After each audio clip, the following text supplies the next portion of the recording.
Hi friends, welcome back to our channel. ಎಲ್ಲರೂ ಹೇಗಿದ್ದೀರಾ? ನಾವು ಆರಾಮಾಗಿದ್ದೀವಿ ಫ್ರೆಂಡ್ಸ್. ನೀವು ಆರಾಮಾಗಿದ್ದೀರಿ ಅಂತ ಭಾವಿಸ್ತೀನಿ. ಫ್ರೆಂಡ್ಸ್, ಇವತ್ತು ನಮ್ಮ ಮನೆಯಲ್ಲಿ ಮಸಾಲೆ ಖಾರನ ಮಾಡ್ತಾ ಇದ್ದೀವಿ. ಉತ್ತರ ಕರ್ನಾಟಕದ ಸ್ಪೆಷಲ್ ಅಂತಲೇ ಹೇಳ್ಬೋದು. ಇದನ್ನು ಎಲ್ಲರೂ ಮಾಡೋದು ಈ ಉತ್ತರ ಕರ್ನಾಟಕ ಸೈಡು. ಯಾವ ರೀತಿ ಮಸಾಲೆ ಖಾರನ ಮಾಡ್ತಾರೆ ಅಂತ ತೋರಿಸ್ತಾ ಇದ್ದೀನಿ ಫ್ರೆಂಡ್ಸ್. ಈ ವಿಡಿಯೋದಲ್ಲಿ ನಮ್ಮವ್ವ ಮಸಾಲೆ ಖಾರ ಮಾಡ್ತಾ ಇದ್ದಾರೆ, ನೋಡ್ಕೊಂಬನ್ನಿ ಫ್ರೆಂಡ್ಸ್. ಇಲ್ಲಿ ನೋಡ್ಬೋದು, ಮೆಣಸಿಕಾಯಿನ ತೆಗೆದುಬಿಟ್ಟು ಇವಾಗ ಬಿಸಿಲಿಗೆ ಹಾಕಿದ್ದೀವಿ ಒಣಗಲಿಕ್ಕೆ. ಅವು ಮೆಣಸಿಕಾಯಿ ಒಣಗಿದ್ರೆ ಚೆನ್ನಾಗಿರುತ್ತೆ ಅಂತ ಮಿಷಿನ್ಗೆ ಹಾಕ್ಸೋಕ್ಕೆ. ಹಾಗಾಗಿ ಇವಾಗ ಬಿಸಿಲಿಗೆಲ್ಲ ತೆಗೆದುಬಿಟ್ಟು ಇಲ್ಲಿ ಹೊರಗಡೆ ಹಾಕಿದ್ದೀವಿ. ಇವಾಗ ಅದನ್ನೆಲ್ಲ ಒಣಗಲಿ ಅಂತ. ಮಸಾಲೆ ಎಲ್ಲ ಹುರ್ಕೊಂಬರೋ ಅಷ್ಟರಲ್ಲಿ ಇದು ಮೊದಲೇ ಒಣಗಿಸಿಟ್ಟಿರ್ತೀವಿ, ಆದರೂ ಒಂದ್ಸತಿ ಒಣಗಲಿ ಅಂತ. ಫ್ರೆಂಡ್ಸ್, ಇವಾಗ ನೋಡ್ಬೋದು ಇಲ್ಲಿ ನಮ್ಮವ್ವ ಮಸಾಲೆ ಎಲ್ಲ ಹುರ್ಕೋತಾ ಇದ್ದಾರೆ. ಇವಾಗ ಇಲ್ಲಿ ಇದು ಮಿಕ್ಸ್ ಮಸಾಲ ಕೊಟ್ಟಿದ್ದಾರೆ. ಇದು ಏನಂತ ಗೊತ್ತಿಲ್ಲ ಫ್ರೆಂಡ್ಸ್ ನನಗೆ. ಇದು ಓಂಕಾಳು, ಲವಂಗ, ಏಲಕ್ಕಿ, ಇದು ಜೀರಿಗೆ, ಚಕ್ಕೆ, ಫಲಾವ್ ಎಲೆ. ಉಳಿದಿದ್ದ ಮಸಾಲ ನನಗೆ ಅಷ್ಟೊಂದು ಗೊತ್ತಿರಲಿಲ್ಲ ಫ್ರೆಂಡ್ಸ್. ಹಾಗಾಗಿ ಎಲ್ಲ ಮಸಾಲನೂ ನಾನು ಒಂದ್ಸತಿ ತೋರಿಸ್ಬಿಟ್ಟಿದ್ದೀನಿ. ನೀವು ಇದು ಮಸಾಲದವ್ರ ಹತ್ರ ಇಲ್ಲ, ಕಿರಾಣಿ ಅಂಗಡಿನಲ್ಲಿ ಹೋಗ್ಬಿಟ್ಟು ಮಸಾಲ ಖಾರಕ್ಕೆ ಬೇಕಾಗಿರೋ ಮಸಾಲ ಎಲ್ಲ ಕೊಡಿ ಅಂತಂದರೆ ಅವರು ಅದಕ್ಕೆ ನೀವು ಎಷ್ಟು ಮಸಾಲೆ ಖಾರ ಮಾಡ್ತಾಯಿದ್ದೀರ ಅಂತ ಮೆಣಸಿಕಾಯಿ ಇದು KG ಲೆಕ್ಕ ಹೇಳಿದರೆ ಅದ್ರ ತಕ್ಕಂತೆ ಅವರು ಮಸಾಲಾನ ಕಟ್ಕೊಡ್ತಾರೆ. ಈ ಕಡೆ ನಮ್ಮಮ್ಮ ಇದು ಕೊತ್ತಂಬರಿ ಕಾಳು ಇದು ಹುರಿತಾ ಇದ್ದಾರೆ. ನಿಮ್ಮ ಕಡೆ ಈ ಸರಿ ಧನ್ಯ ಕಾಳು ಅಂತಾರಲ್ಲ, ಅದು ಎಲ್ಲ ಈ ಕೊಬ್ಬರಿನೂ ಕಟ್ ಮಾಡಿ ಇಟ್ಕೊಂಡಿದ್ದೀವಿ. ಈ ಕರಿಬೇವು ಬೇಕು, ಇದಕ್ಕೆ ಬೆಳ್ಳುಳ್ಳಿ, ಈರುಳ್ಳಿ, ಕೊತ್ತಂಬರಿ ಎಲ್ಲನೂ ಬೇಕು ಫ್ರೆಂಡ್ಸ್ ಇದನ್ನು ಮಾಡಲಿಕ್ಕೆ. ಇಲ್ಲಿ ಮುಂದೆ ನೋಡ್ಬೋದು, ನಾವು ಇವಾಗ ಬೆಳ್ಳುಳ್ಳಿನ ಜಜ್ಜಿಟ್ಕೊಂಡಿದ್ದೀವಿ. ಈರುಳ್ಳಿನೂ ಕಟ್ ಮಾಡಿಡ್ತಾ ಇದ್ದೀವಿ. ಇನ್ಮೇಲೆ ಕಟ್ ಮಾಡಬೇಕು ನಾನು. ಎಲ್ಲ ಮಸಾಲನೂ ತೋರಿಸಿದ್ದೀನಿ ನೋಡಿ ಫ್ರೆಂಡ್ಸ್ ಎಷ್ಟು ಹೇಗೆ ಅಂತ. ನೀವು ನೋಡ್ಕೊಂಬಿಡಿ. ಯಾರಾದರೂ ಫಸ್ಟ್ ಟೈಮ್ ಮಾಡ್ತಾಯಿದ್ರೆ ಹೆಲ್ಪ್ ಆಗುತ್ತೆ ಈ ಥರ ಮಸಾಲೆ ಖಾರ ಮಾಡಲಿಕ್ಕೆ. ಏನೇನು ಬೇಕು ಅಂತಲೂ ಗೊತ್ತಾಗುತ್ತಲ್ಲ. ಕೊಬ್ಬರಿ ನೋಡ್ಬೋದು, ನಾವು ಅಷ್ಟು ಕಟ್ ಮಾಡಿ ಇಟ್ಕೊಂಡಿದ್ದೀವಿ. ಒಂದೊಂದು ಮಸಾಲಾನ ಚೆನ್ನಾಗಿ ಫ್ರೈ ಮಾಡ್ಕೋಬೇಕು. ಇವಾಗ ಡೀಟೇಲಾಗಿ ತೋರಿಸಿದ್ದೀನಿ ನೋಡಿ ಫ್ರೆಂಡ್ಸ್ ಏನೇನು ಬೇಕು ಅಂತ.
ಕೊಬ್ಬರಿ ಹುರಿದಿದ್ದಾರೆ ನೋಡಿ. ಇದು ಉಳ್ದಿದ್ದೆಲ್ಲ ಮಾಡಿ ನೋಡಿ. ಹೇಳೊಂದ ಇಲ್ಲ ಮೇಲೆ ಇದು ಕೊಬ್ಬರಿ, ಅದು ಉಪ್ಪು ಎಷ್ಟು ತೊಗೊಂಡಕ್ಕೆ ಅದ್ರೊಳಗಿಂದ ಉಪ್ಪು ಇದನ್ನು ಅಲ್ಲಿಗೆ ತೊಗೊಂಡು ಹೋಗೋದ ಇಲ್ಲೇ ಕುಡಿಸೋದ.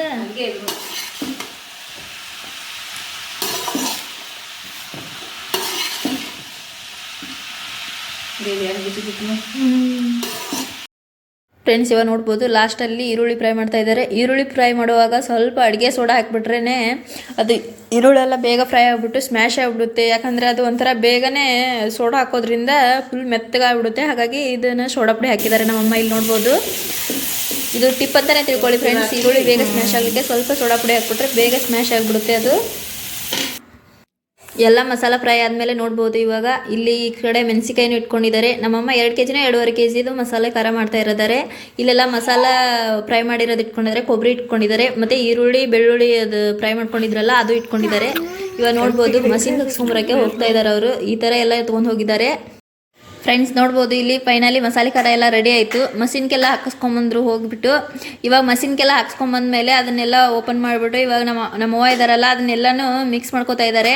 ಈ ಖಾರಕ್ಕೆ ಸ್ವಲ್ಪ ಅಡುಗೆ ಮಾಡೋಕ್ಕೆ ಯೂಸ್ ಮಾಡ್ತೀವಲ್ಲ ಒಳ್ಳೆ ಎಣ್ಣೆ, ಆ ಎಣ್ಣೆನ ಸ್ವಲ್ಪ ಕಾಯಿಸ್ಬಿಟ್ಟು ಇದಕ್ಕೆ ಹಾಕಿಬಿಟ್ಟು ಚೆನ್ನಾಗಿ ತಿಕ್ಕೋಬೇಕು ಖಾರನ. ಅವಾಗ ಮೆತ್ತಗನೂ ಆಗಿರುತ್ತೆ ಮತ್ತು ಚೆನ್ನಾಗೂ ಇರುತ್ತೆ ಅದು. ನೋಡ್ಬೋದು ಮಸಾಲೆ ಖಾರ ಯಾವ ರೀತಿ ಇದೆ ಅಂತ. ಕಲರು ಚೆನ್ನಾಗಿ ಬಂದಿತ್ತು, ಸೂಪರಾಗಿತ್ತು. ಸ್ಮೆಲ್ ಮಾತ್ರ ಸೂಪರಾಗಿ ಬರ್ತಾಯಿತ್ತು. ಫ್ರೆಂಡ್ಸ್ ಈ ವಿಡಿಯೋ ಇಷ್ಟ ಆದರೆ ಲೈಕ್ ಮಾಡಿ, ಶೇರ್ ಮಾಡಿ, ಕಮೆಂಟ್ ಮಾಡಿ. ಇನ್ನೂ ಯಾರೆಲ್ಲ ನಮ್ಮ ಚಾನಲ್ನ ಸಬ್ಸ್ಕ್ರೈಬ್ ಮಾಡ್ಕೊಂಡಿಲ್ಲ ಸಬ್ಸ್ಕ್ರೈಬ್ ಮಾಡ್ಕೊಳ್ಳಿ. ಹಾಗೆಯೇ ಬೆಲ್ ಐಕನ್ ಕ್ಲಿಕ್ ಮಾಡಿ. ನಾವು ಹಾಕೋ ಪ್ರತಿಯೊಂದು ವಿಡಿಯೋ ಬೇಗ ಬಂದು ನಿಮಗೆ ತಲುಪುತ್ತೆ. ನಿಮ್ಮ ಫ್ರೆಂಡ್ಸ್ ಆ್ಯಂಡ್ ಫ್ಯಾಮಿಲಿ ಜೊತೆಗೆ ಶೇರ್ ಮಾಡಿ. Thanks for watching.